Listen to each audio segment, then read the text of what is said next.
Welcome friends, I am Kit Sharma. Today again going to discuss about standard deviation. Friends, in last video we already discussed about standard deviation, its importance and use. In this video we solve some example and try to understand how we can use and how we can solve the practical problems to find standard deviation. So let first we start the concept. Friends, as we know that standard deviation is a square root of the arithmetic mean of square deviation, and it is denoted by Greek letter small sigma, and we also know that we can use two methods, direct and indirect, in all three series, individual or discrete or continuous. तो दोस्तों, जैसा कि हमने पहले भी आप लोगों के सामने इस बात को डिस्कस किया था कि स्टैंडर्ड डेविएशन हमारा स्क्वायर रूट जो कि स्क्वायर डेविएशन से निकाला जाता है उसका एवरेज है, और इसको हम दो तरीके से फाइंड कर सकते हैं, डायरेक्ट और इनडायरेक्ट मेथड के थ्रू। चाहे सीरीज कोई भी हो, चाहे वो इंडिविजुअल हो, डिस्क्रीट हो, कंटिन्यूअस हो, हम कोई भी सीरीज हो, दो मेथड का यूज करके अपने न्यूमेरिकल फैक्ट्स को सॉल्व कर सकते हैं। फ्रेंड्स, यहाँ एक चीज़ और मैं क्लियर कर दूँ आपसे कि न्यूमेरिकल सॉल्व करने से पहले जो हमारे पिछले वीडियोज़ हैं उसको आप ज़रूर देखें, क्योंकि उसमें हमने स्टैंडर्ड डेविएशन से रिलेटेड थ्योरिकल फैक्ट्स एक्सप्लेन किए, जिससे कि आप कुछ बेसिक चीज़ों को अंडरस्टैंड कर सकते हैं। इस वीडियो में हम डिस्क्रीट सीरीज़ के न्यूमेरिकल सॉल्यूशंस को रखेंगे, जबकि पहले वीडियो में हमने इंडिविजुअल सीरीज़ के कुछ न्यूमेरिकल आपके सामने रखे। तो हम आपसे यही चाहेंगे कि आप पहले पिछले वीडियो को एक बार देखे रहें, ताकि इस वीडियो में उसकी हेल्प से और ज़्यादा आपको नॉलेज मिले। तो इस उम्मीद के साथ let we start example. Let we start by this example. Friends, in a factory where 100 workers are working, their income in 1000 have been given. Let me find the standard deviation of these workers' income. Friends, earning we mention here 17. These all are in 1000. I mention here 1000, 17,000, 19,000, 23,000, 27,000, 31,000, 35,000, 37,000. Friends, to reduce the burden of more zeros, we mention here 1000, and number of employees are there. Let me see, 11, 16, 13, 10, 15, 17 and 18. Total employees are hundreds. तो दोस्तों, हमने एक example setup किया हुआ है। Example में हमने इस बात को मेंशन किया है कि there are 100 workers, those are working in a factory and they have some income level, and this income level we mention here, and we also explain the number of employees categories wise as per income, and now we are going to solve this, यानी हम इस example को solve करने जा रहे हैं और इस एग्जाम्पल के थ्रू हम इस बात को एक्सप्लेन करेंगे कि हम कैसे न्यूमेरिकल जो हमारे स्टैंडर्ड डेविएशन से रिलेटेड है उन्हें सॉल्व करेंगे। पहली बात तो दोस्तों ये हम जानेंगे, this type of example is example of discrete series.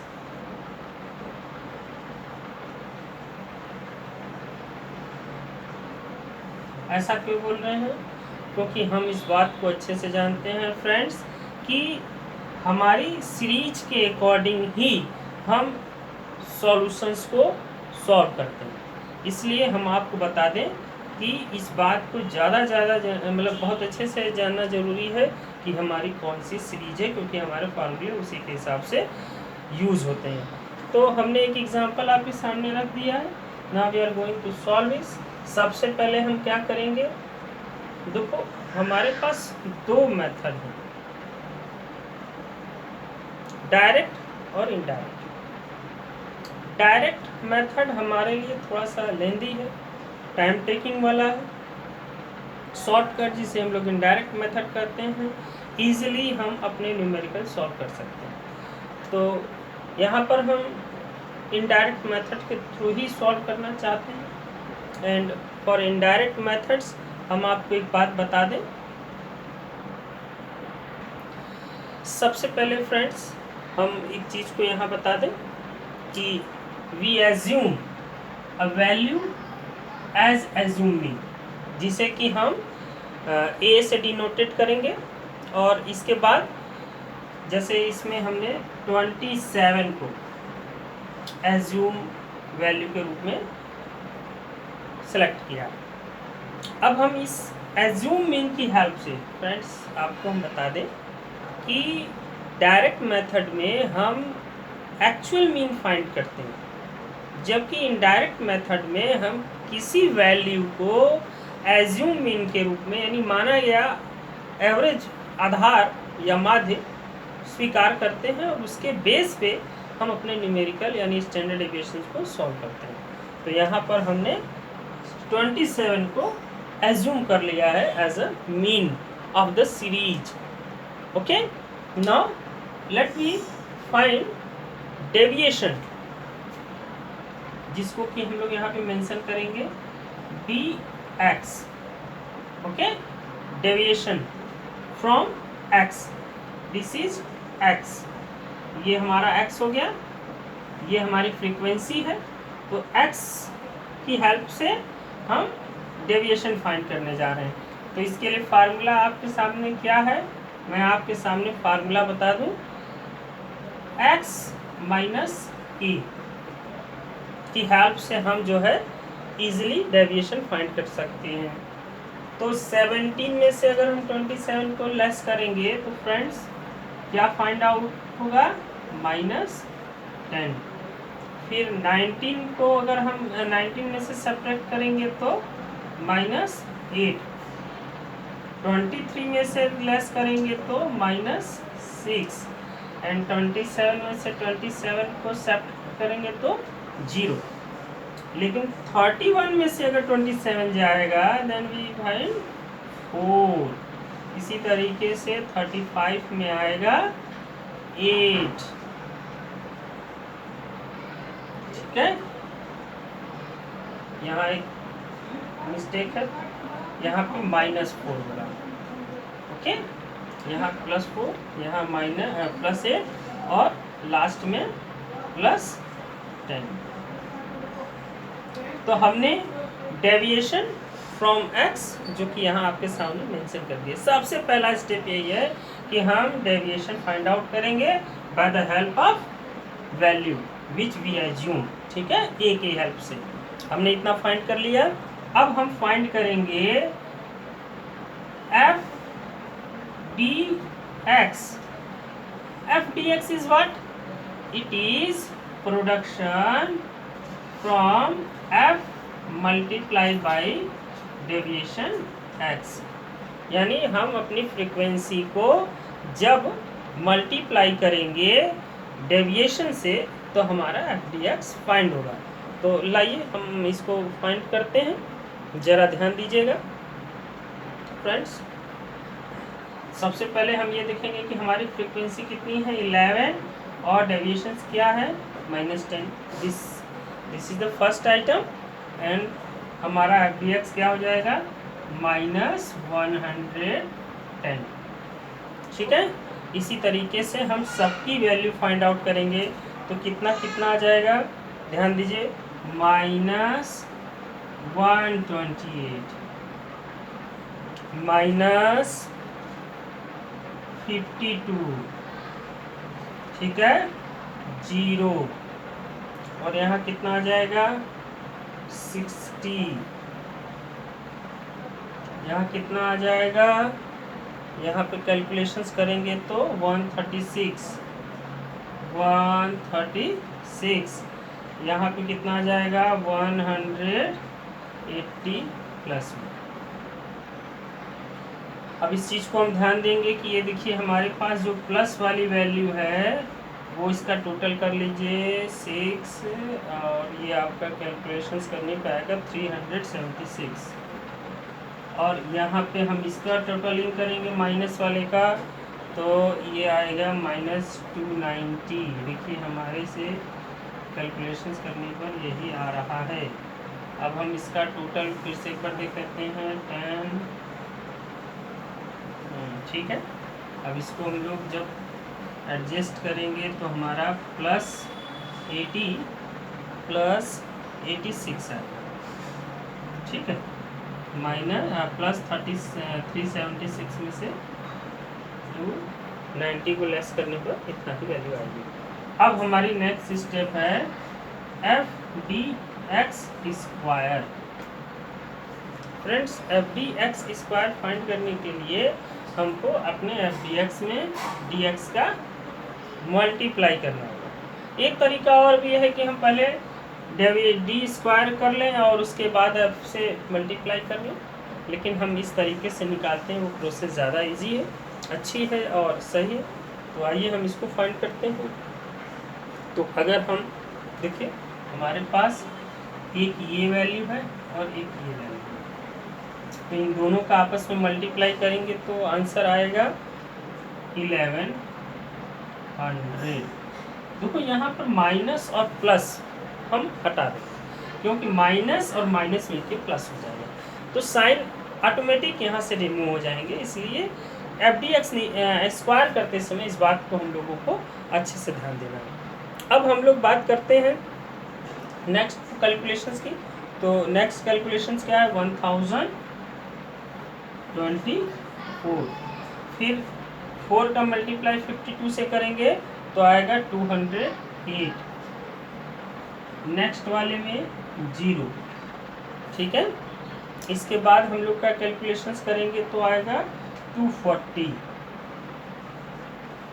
और फिर 8 मल्टीप्लाई 136 तो आएगा 1088, और फिर हम 10 से मल्टीप्लाएंगे तो आएगा 1800। अब इसको टोटल करेंगे तो सिग्मा FDX स्क्वायर आ जाएगा। इसको यहाँ पे हम लिखना मेंशन कर देते हैं, ये जो वैल्यू है हमारी सिग्मा FDX है, और यहाँ पर यानी कि हमारा समीशन ऑफ FDX, और यहाँ समीशन ऑफ FDX स्क्वायर है। जो हम कैलकुलेशंस करेंगे तो आएगा 5460, ठीक है। तो इस चीज़ को आप अच्छे से देख लें, हमने न्यूमेरिकल में इन सारी चीज़ों को दिखा दिया है। अब हम फार्मूला यूज करेंगे और उसकी हेल्प से इसको सॉल्व करेंगे। तो फ्रेंड्स आगे देखिए, हम फार्मूला मेंशन करने जा रहे हैं। यहाँ पर हम फार्मूला लिखेंगे small sigma, okay, equal to sigma FDX square divided by n minus sigma FDX upon n का होल स्क्वायर, ठीक है। तो अब हम इसकी वैल्यू पुट करते हैं फ्रेंड्स। जैसा कि हमने ऊपर देखिए सॉल्व किया हुआ है, हमारी वैल्यू आई है 5460 डिवाइडेड बाई 100, ये सब हमारे अंडर रूट में है। ओके, माइनस 86 डिवाइडेड बाई 100 का होल स्क्वायर। ओके, तो जब हम इसको सॉल्व करेंगे तो ये आएगा 7.589 माइनस 0.739 और टोटल आंसर आएगा ये हमारा 6.65। ठीक है, तो ये हमारे डिस्क्रीट सीरीज़ का एक एग्जांपल था, जिसको कि हमने स्टेप बाय स्टेप आपके सामने कैलकुलेशंस करके सॉल्व करके रखा है।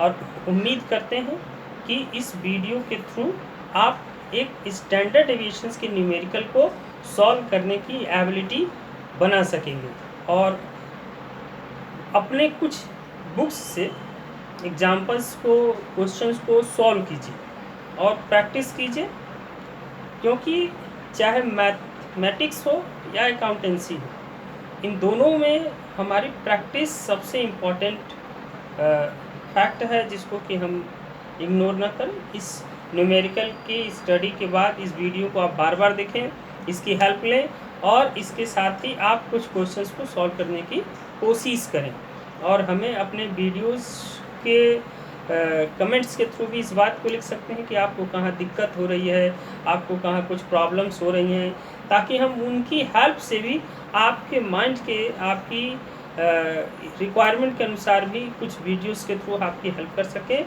तो इसी के साथ उम्मीद करते हैं कि आपको इस वीडियो से कुछ न्यूमेरिकल फैक्ट समझ में आए होंगे और फिर आगे हम इसी तरीके के और भी न्यूमेरिकल सॉल्यूशंस को लेकर के हेल्प करेंगे। Thank you friends.